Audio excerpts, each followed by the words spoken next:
RR media 24x7 में आपका स्वागत है। बीदर के तालुका कमलनगर में कर्नाटक ज्योति यात्रा निकाली गई। ये यात्रा औरा से बेलकुनी गांव होते हुए कमलनगर के तहसील कार्यालय पहुंचकर कार्यालय में बड़ा कार्यक्रम किया गया, जिसमें कई स्कूल के छात्रों ने हिस्सा लिया और इस कार्यक्रम में तहसीलदार, ग्राम पंचायत अध्यक्ष और कई कन्नड़ संगठन के कार्यकर्ता उपस्थित रहे।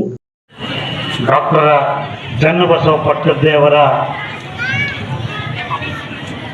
ಕನ್ನಡ ಪ್ರೇಮ, ಕನ್ನಡ ಅಭಿಮಾನ, ಕನ್ನಡ ಉಳಿವಿಗೆ ಅವರ ಹೋರಾಟ ಈ ಸಂದರ್ಭದಲ್ಲಿ ಸ್ಮರಿಸಿ ಅವರಿಗೆ ನಾನು ವಂದಿಸಿ, ಇಂದು ಕರ್ನಾಟಕ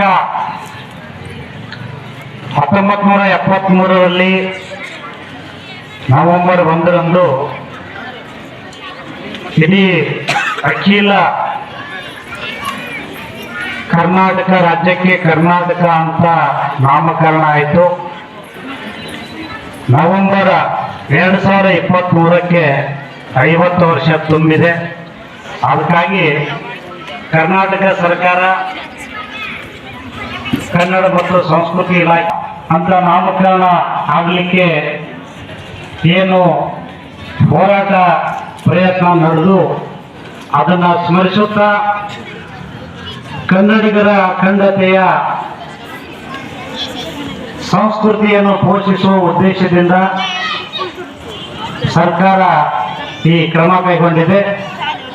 ಸುಮಾರು ದಿನಗಳಿಂದ ಕನ್ನಡ ಈ ರಥ ಜ್ಯೋತಿ ಯಾತ್ರೆ ಸಾಗ್ತಾ ಇದೆ. ಇವತ್ತು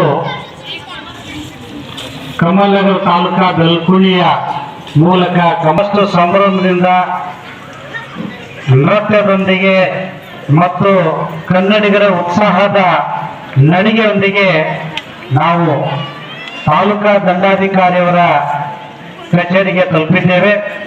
ಈ ಹೆಸರಾಯಿತು ಕರ್ನಾಟಕ ಉಸಿರಾಗಲಿ ಕನ್ನಡ ಎಂಬ ಶೀರ್ಷಿಕೆ ಅಡಿಯಲ್ಲಿ ಈ ಕಾರ್ಯಕ್ರಮದ ಘನ ಅಧ್ಯಕ್ಷತೆಯನ್ನು ವಹಿಸಿಕೊಂಡಿರ್ತಕ್ಕಂಥ ಕಮಲನಗರ ಗ್ರಾಮ ಪಂಚಾಯತ್ ಅಧ್ಯಕ್ಷರಾದ ಶ್ರೀಮತಿ ಸುಶೀಲಾ ಮಹೇಶ್ ಸಜ್ಜನ್ ಶೆಟ್ಟಿ ಅವರೇ,